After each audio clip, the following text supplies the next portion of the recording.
Now, students, we will discuss about the uh, importance of management. There are several things which are related to management, and there is a lot of significance or a purpose or a importance of management which it gives or renders to the organization, to the public. So now we will discuss these importance. So the importance are achievement of group objectives, optimal utilization of resources, minimization of cost, survival and growth, higher standard of living, employment generation and development of the nation. So now we'll discuss all these important the importance of management, all the points in very detail. So this is a very important topic. So very listen very carefully, properly and attentively. Now we will discuss about the achievement of group objectives. As we have discussed that management or organization carefully plans and drafts down the prescribes or writes down the plan and the objective of the organization, which is pre-planned and predetermined. At the starting, they write down the parameters and the benchmarks, what are to be achieved, what are the goals, objectives are to be achieved within this time frame period, within this month, within this week. So all the things are just properly drafted and written. But as all of you know, in an organization, without the proper support, help, cooperation and coordination, nobody, no objective can be fulfilled and attained. So that's why the organization plans and divides the total organization into several groups and several departments accordingly, such as marketing department, purchasing department, sales department, finance department, revenue department, administrative department. So these are some of the departments which I am talking about. So the organization is classified into several categories and all the employees are further given the task according to their qualification, means matching the job requirements with the educational qualification. So putting the right man at the right job can enhance the work productivity, making the optimal utilization of resources so as to boost the productivity, profitability, survival and growth, and therefore the job is meaningful, challenging and satisfying to grow. So the organization classifies the things into various departments and then it divides the organization into sub-departmental and make it a group. As you know, each group consists of 50 to 60 members or more than that or less than that, and each group of members has been given their job, has been assigned and allotted their job on the basis of their educational skills, qualifications, experience, aptitude, and then the organization allots those tasks with matching the job requirement and the qualification, so that there is specialization. So that specialization means each individual given the allotted task matching their job requirements and knowledge so that they can perform very efficiently and effectively. But here comes a catch. In each group there should be a unity of effort. There should be a collection, integration of all the efforts. Each individual cannot attain the group objectives or organizational objective. But when they work together as a team, when they work together as a department, all the group efforts, all the individual efforts are collected, unified, integrated together so that the attainment or the accomplishment of group objectives can be achieved. So there is a requirement, that is the group members, each of them should develop a good friendly relationship. There should be a mutual cooperation, coordination between themselves. They should be very much willing to help and assist themselves. So in this course, achievement of group goals and objectives can be done when there is a proper communication, proper coordination, helpful interaction, cooperation with all the members in the organization, all the objectives can be achieved with all the efforts, individual efforts which are combined together, which are integrated and collected together wholly with the help of communication, coordination, interaction, so that they can work together for a common purpose, that is achievement of group goal and organizational objective. So this is the meaning of achievement of group objective. Next importance of management is optimum utilization of resources. As we know, the resources should be properly utilized, making the best use of the resources. 100% rational and optimal, because the resources are very expensive, and even if it is not expensive, it should not be degraded, it should not be wasted, because resources are very dear. So it should not be very dear, and it should be very much what do you say, it is very much useful. So those resources which are very much useful, it should not be exhausted, it should not be finished, because in the future generation will have to suffer. So the importance of management is that the organization and the management should always focus, should always put their stress and emphasize that the resources, whether it's physical, whether it's financial, whether it's human, whether it's 5M, men, machinery, material, method, etc., these resources are used to transform the inputs. Means from raw materials it is converted or transformed into semi-finished and finished goods and services. So these resources should be very carefully, effectively, efficiently utilized, 100% optimal and rational, so that it will be used to generate and attain and enhance, increase the productivity of the organization at the minimum cost, and it will lead to profit generation for the employees as well as the employer. Both the employer and the employees will be happy, and the organization can provide the quality goods, premium quality goods at the reasonable, fair and lowest possible prices to the society. So this is the meaning of optimal utilization of resources. Means the resources should be very much properly utilized, eliminating and reducing all the wastage of resources, so that the resources can be fully made the use of. Now we move to the next importance, that is optimization or minimization of cost. Minimization of cost means the cost of goods and service should be minimized, should be bring down to a lowest possible means, because as I've stated earlier, the elite sections, the premium sections of society, take the example of Ambani's, Tata and Birla, they can afford it. Means they can afford all the goods and services in the world, all the goods and services, because they have the purchasing power. But what about the middle sections of the society and the poor sections, those who are having the, what do you say, a very little income or a middle income?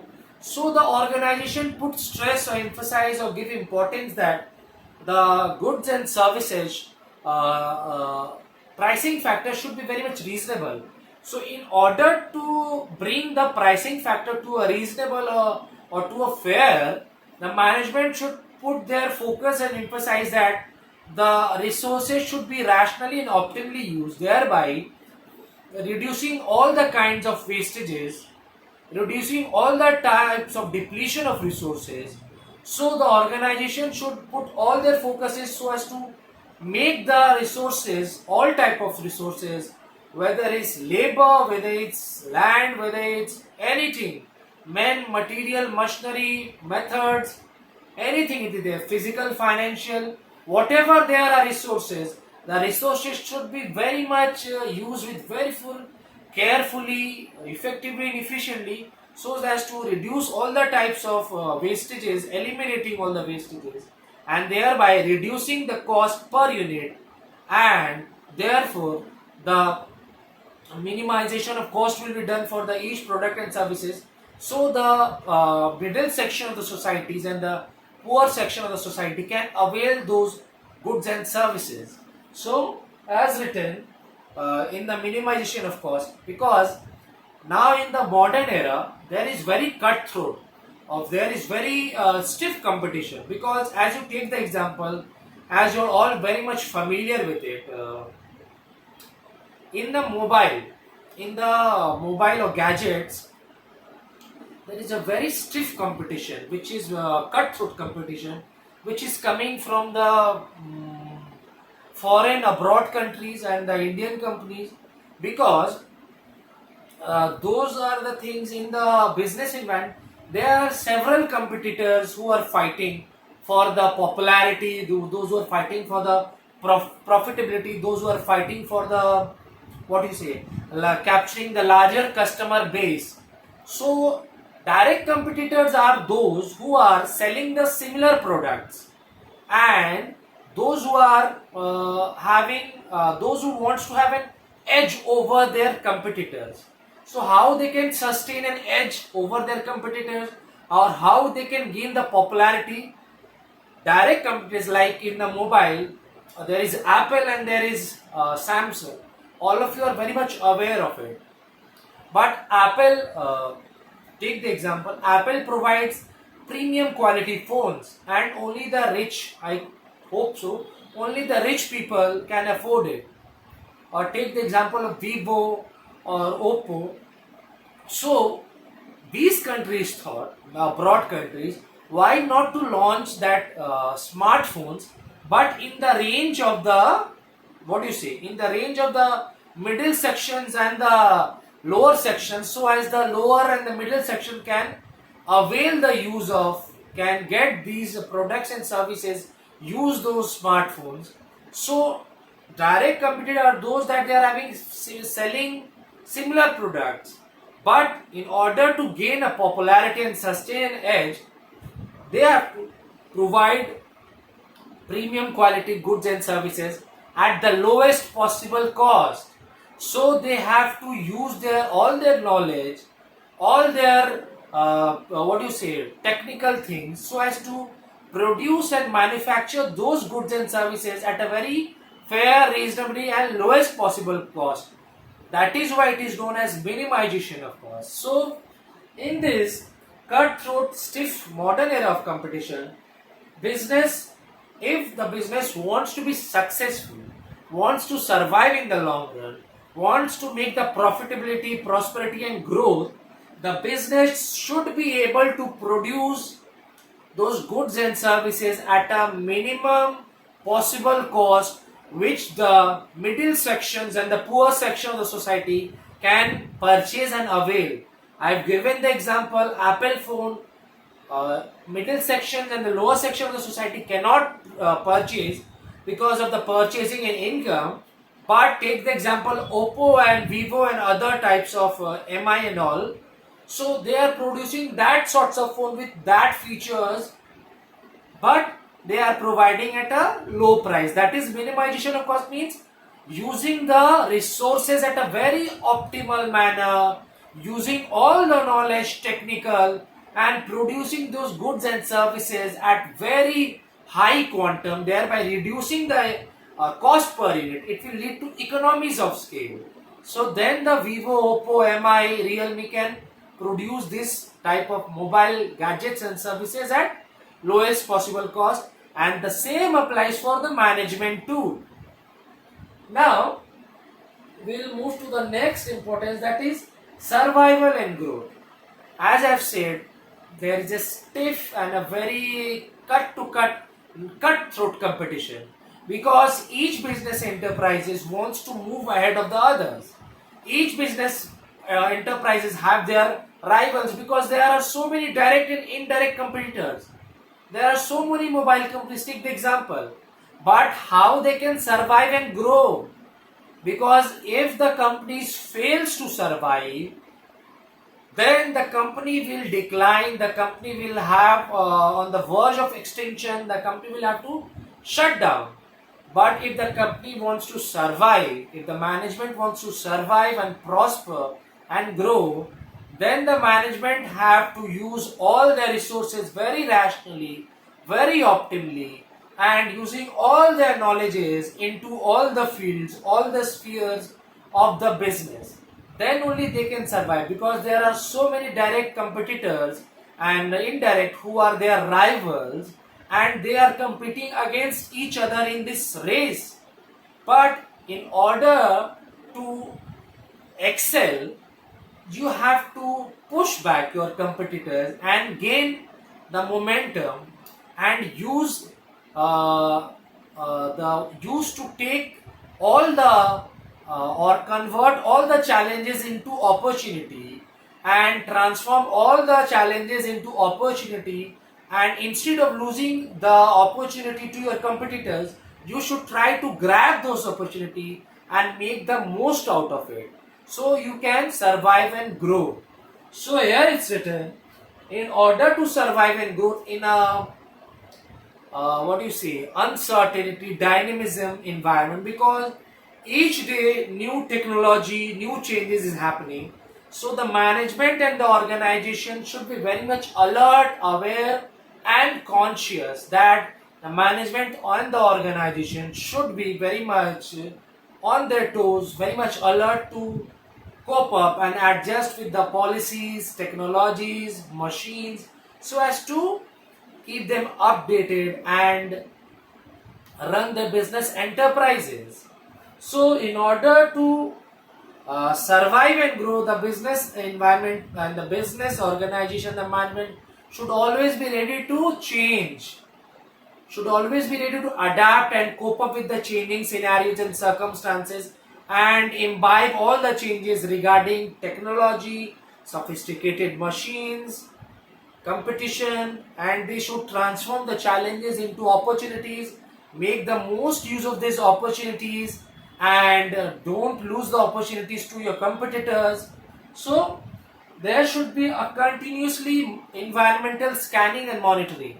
With the help of this environmental scanning and monitoring, a business enterprise and management can extract all the relevant informations in the business environment. What is going on, what are the trends, what are the challenges, how the business enterprise can move ahead. So the business management and the organization should always put focus, effort, and hard work to collect all the relevant, important and pertinent information about their competitors, about the business, about the organization and surroundings, and try to collect and make most of use of these informations, and try to gain the momentum and move ahead of the others. So this is known as research and development. You have to always put in the effort, always scrutinize, evaluate yourself, and introspect. So this is known as, in order to survive, continuity, growth of the business, they need continuously environmental scanning, environmental monitoring. It is a process where the business itself collects all the relevant data and information stats. Now we move to the next point, that is higher standard of living. This is also importance of management, because organization cannot always think about the organization and the management. The organization must think about the society, the masses as a whole, the people as a whole, and the surroundings. Because a business organization is continuing and operating all the function and activity in the middle of a society. So a business organization should always think of rendering services to the benefit of the society as a whole and the people as a whole. So how they can improve the standard of living? A business organization and the management can increase and uplift and enhance the standard of living by providing premium, superior quality goods and services to the section of the society at a very fair, reasonable, and lowest possible cost, so that the goods and services can be availed and purchased by those sections of the society whose purchasing power is low and their income is weak, so that their standards of living will be high.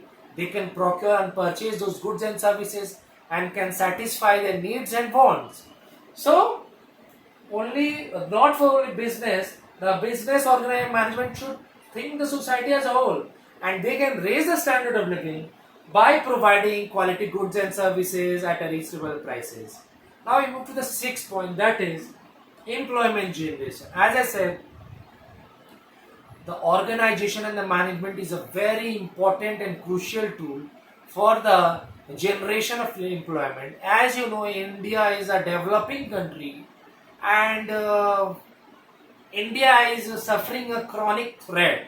India is going suffering a threat of unemployment generation. So this business organization can help to mitigate, to help the and alleviate the what do you say, unemployment problems. Therefore, this business organization helps to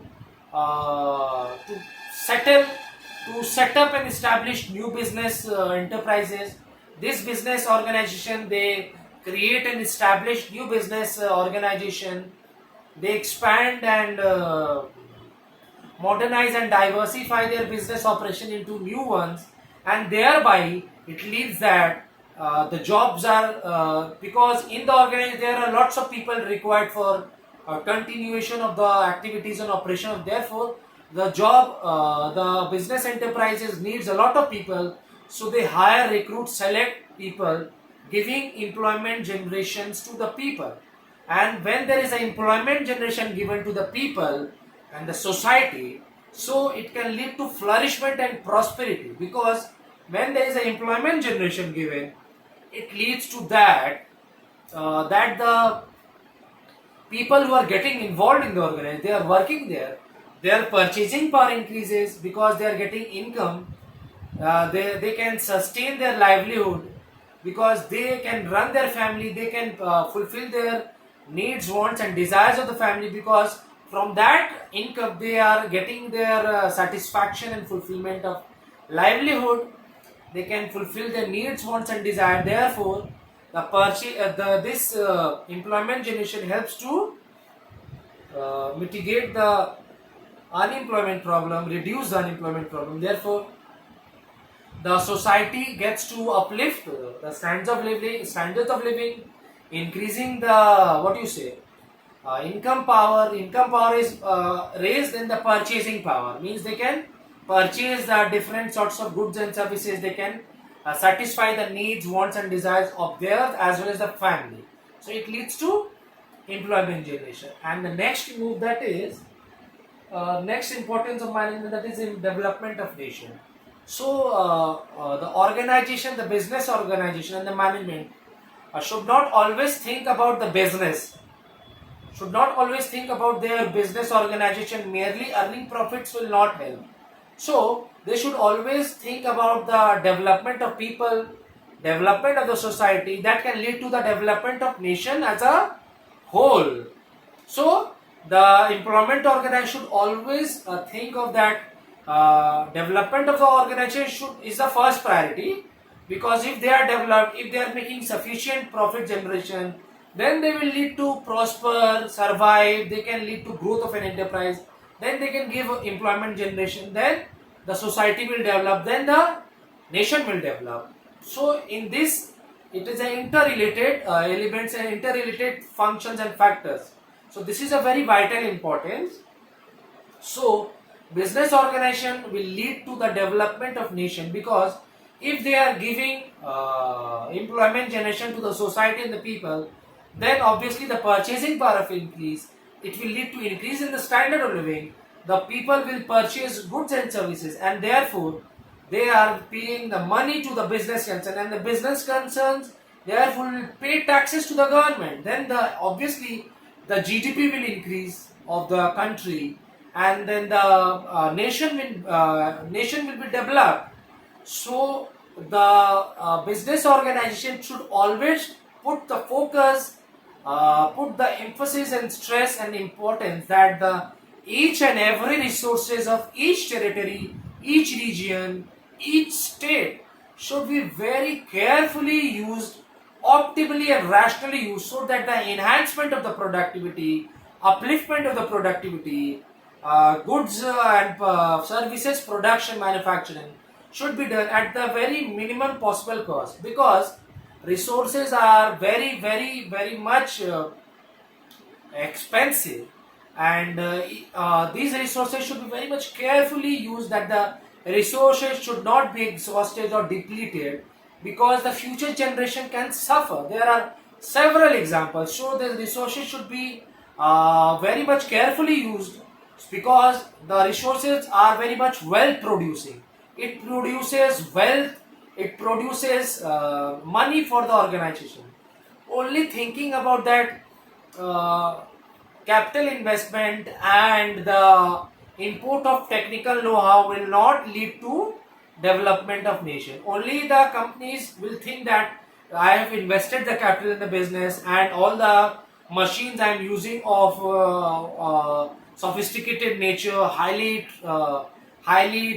trained thing, capital, technical know, all the managerial know, it's imported from overseas, foreign. No, development of nation can be done only when a management or the organization knows how to use the resources very carefully, efficiently and effectively, optimally utilization of all the resources, keeping in mind that the resources are very well producing, and it should be preserved so that the future generation of our country does not suffer, because resources are not generated within one specific country. Each territory are very much special in the resources generation. Like take the example, in the eastern region the resources are very much jute. In the south it is that of coastal region, where it is of like coconut products and all. So each territory is having their specialization in their resources. So development of nation can be done with the help of management and organization, when the organization focuses on the rational and optimal usage of resources, thereby knowing that the resources will be optimally and rationally used, eliminating the wastage, because resources are the wealth producing. It helps to garner, produce the money. Therefore, only capital, what do you say, capital investment and what do you say, the import of technical know-how will not lead to development of nation. The organization management should always put focus on the how the resources should be used, because the resources leads to the wealth producing. So we have discussed all the importance of management very carefully, detailed in bits and parts. We have done all the 7 importance of the management. So all of you learn all the 6 or 7. That is achievement of group objectives, optimum utilization of resources, minimization of cost, survival and growth, higher standard of living, employment generation and development of nations. So I hope the meaning will be clear to you after you watch the video and listen to the audio what I am saying several times, numerous times, so as to get the meaning, content and conceptual clarity of it, and read the commerce textbook of class 12 several times, all the lines in depth, several times, numerous times, so as to get the meaning and conceptual clarity. And I hope there will be no doubt arising, no queries arising. But if any doubt, queries or problems crops arises, you are free to proceed. You can text me, contact me without any hesitation. Do revert back to me so I can provide you the required assistance. So this is the conclusion of chapter 5, management. We have done the definition of management, the management as an activity. There are several definitions of management as an activity, management as a group, management is a process, management is a discipline. We have done the nature of management, that is management, why management is considered as science, as an art and as a discipline. We have done that one. We have done in chapter 5 the characteristics of management. We have done the objectives of management, and last topic we have done the importance of management. So chapter 5 is totally finished. Now your homework assignment of class 12 commerce student is to learn and memorize the chapter 5 fully as per the reduced syllabus, whatever topics we have done. And your homework assignment, you have to learn and memorize all the key concepts, relevant terms and answers of the chapters, and short questions and long question answers as per the reduced syllabus, and write all the short question, long question answers of chapter 4 and chapter 5, short question, long question answers from the back exercises, and moreover you have to revise, learn and memorize all this from chapter 1 to chapter 5, because you know your exams are coming in the November 2021 MCQ type, so you have to read detailed, and moreover you have to complete your commerce project within this month. So the submission date I will announce. So all of you write project 1 and project 2 topic, both the topics, that is visit SBI commercial bank, all the things related to that, and the topic 2, that is FMCG, fast moving consumer goods comparison. So this is the conclusion of chapter 5. So all of you, goodbye, take care, stay at home, and do remember to complete all your studies and homework.